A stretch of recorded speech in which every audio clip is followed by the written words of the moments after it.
Hey Patreon, this is Travis. Thanks for stopping by to watch. Well, it is a cold day today.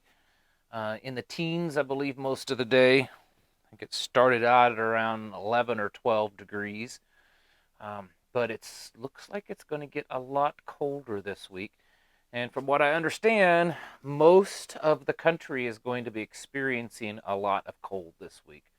I saw something that said that all 50 states are going to get some of it, at least feel it. And it looks like here in Missouri in the Ozarks and, kind of the Midwest up into the Northeast, it's probably going to get the worst of it. Man, they're talking about by the end of this week into next week, overnight lows 0, -2, something like that. So that's very cold. Um, Couple of things that should be obvious. It's a good time getting ready for that to make sure you're ready for the cold. Especially for you homesteaders, make sure you've got enough for the animals to keep them warm. I went this past week and bought some more straw so that I could have plenty uh, for the big animals, dogs and livestock and stuff to put in there to give them a good bed to get on and get them up off that cold, cold ground and where they can get in their shelter and get out of the wind and that sort of thing.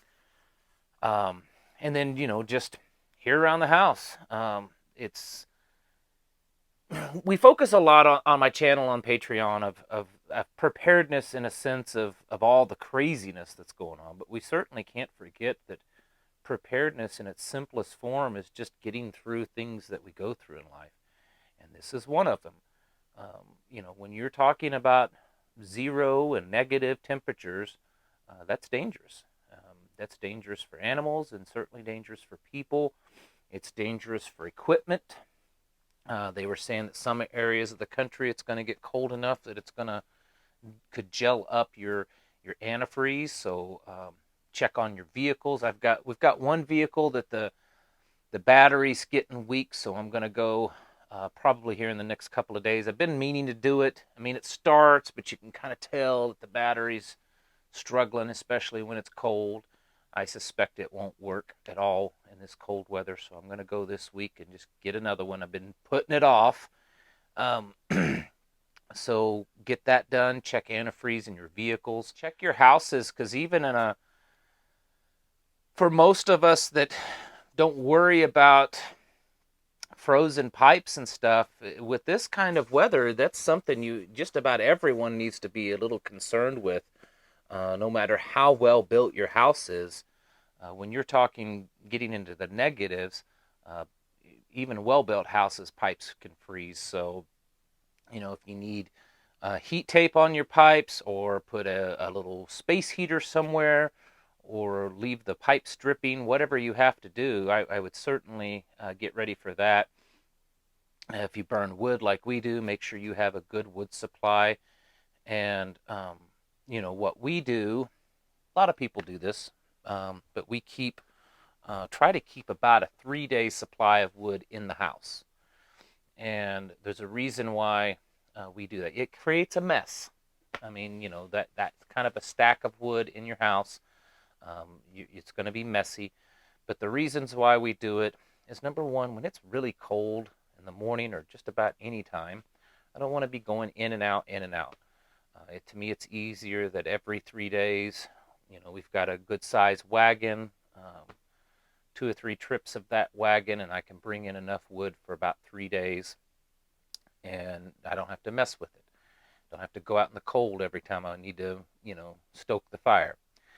It also helps dry it out even more, because even if you're using seasoned wood and even if the wood's covered, it's absorbing some moisture. It may have gotten some rain or some snow on it, and you bring it in, and that wood's sitting there for a day or two inside your warm home, and the wood heat's kind of dry anyways. It helps dry it out good. It's good and ready to go in the wood stove. So it's something we do. Just making sure that you've got the things that you need around here. Um, for instance, one of the things that we're going to do, we're making sure that we have enough water on hand, because what if Because even the daytime highs, we're talking 10, 11 degrees for daytime highs. What if the pipes freeze and you can't use your water because the pipes are frozen, and that could last for a few days. It's happened in the past, not at this place, but it's happened to me in the past. So we're going to make sure that we have plenty of water, jugs, extra jugs filled, buckets, that kind of stuff, just in case. Doesn't hurt to be prepared in that way. Um, if you're in an area that they're calling for, extra precipitation like snow and ice, which they are here, make sure you've got the things that you need leading up to that. Luckily, with snowy and cold weather, we usually have enough of a warning. Hurricanes a little bit, tornadoes sometimes not much warning at all, flash floods sometimes, but usually with cold weather, we're fortunate enough to have enough of a notice leading up to it. So make sure you've got everything that you need leading up to it. Make sure your animals are going to be uh, good enough that they're going to survive through it, that you can get them water and food, um, the things that you need, food, obviously, extra blankets. Um, you might need to put blankets up over doors if your house is kind of drafty, because when it starts to get into those kind of frigid temperatures, um, any type of heating system is going to struggle to keep your house, comfortable.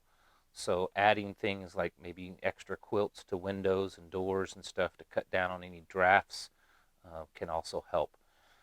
But certainly, um, if you're in an area that's going to be cold, and it looks like most everyone is, take advantage of the time that you have over the next couple of days, and you may already be experiencing it. Ours doesn't look like it's going to really get bad until about Wednesday or so. It's going to be cold leading up to that, but it looks like Wednesday is going to be from like Wednesday on through Sunday, I think. I don't think it's going to be above freezing at all, maybe even above 20. So take advantage of that time that you have of getting ready, because, um, you know, it's coming, and those are some very cold temperatures.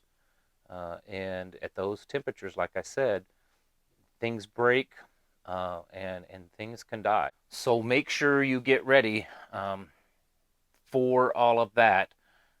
Like I said, check your vehicles. For those of you having diesels, they struggle in this kind of temperature, so make sure they're topped off with everything that you need, and probably make sure they're plugged in.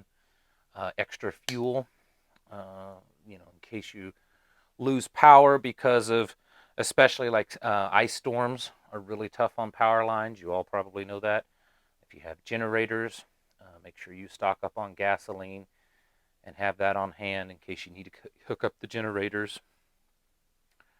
Um, just get ready, because that's what we do. And you'd feel real silly being this preparedness minded person that's, this neo pioneer that's ready for the great reset and the economy a crashing and the new world order and all this, and that you kind of drop the ball when a week's worth of Arctic weather blast comes in, and you weren't prepared for that. So I wanted to give you a friendly reminder. I would think most of you are ready for this, or at least are aware that you need to get ready for it. But cold weather is tough. It's a killer. So take care of your farm animals.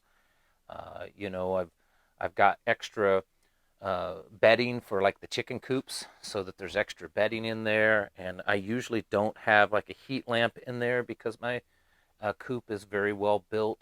But on those nights, and I've got a timer so that I can, if I need to, and I'm going to set up one so that at night they'll have some heat in there, because that's really cold. They'll probably would be okay without it, because like I said, I can close my coop up really well where there's virtually no drafts in it if I needed to. But still, that's really cold, so I'm going to go ahead and put a little heater in there at night, to a heat lamp, to keep them warm, or at least a little bit better than the overnight temperatures. And then the livestock, like I said, I think they're going to do fine. They're sheep, and so they handle the cold, but still got them some extra bedding to put down and that sort of thing. But this is what we live for, right? As homesteaders and as preppers, as preparedness homesteaders, we live for this kind of stuff. Um, one other thing I wanted to mention, it's also a good time to use it as training.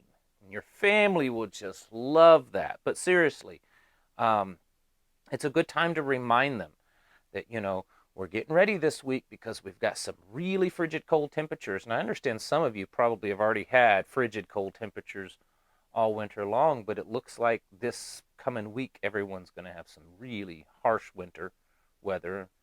Um, it's a good time to remind your family, your kids, your spouse that, this is why we prepare, this is the kind of things that we do, and maybe because of the coldness, you won't be out as much, be in the house. It's a good time to have some family time, talk, play games, read, that sort of thing with your family, but also talk about preparedness and, um, maybe do a little training inside or just go over some plans of what do we do in case this happens and, how does this work? And it's a good opportunity for that also because especially those of you that have a homestead, have kids, kind of like what we do. Your kids are probably well aware of it. Ours are here. They've had certain jobs. The boys been getting the wood stack ready. Bringing in extra wood, that sort of thing. Um, and so it's a good time to also talk about preparedness and get everyone a little bit more aware of what's going on, and talk about how we've talked about a what if this week. What if we lose power this week, or we're not able to go to the store or something because of this winter storm? Well, what if that happened for a long period of time? What if we didn't have power for weeks or months or even years? Or what if we couldn't go to stores anymore because, well, there aren't any? Then what we would do? And that's a good way to kind of open those conversations with your family. But anyways, I just thought I would give you a friendly reminder because it's cold everywhere, it looks like, and it appears that it's going to get much, much colder over the coming days, and you should be ready for it. All right, folks, thank you for watching. I'll catch you in the next video.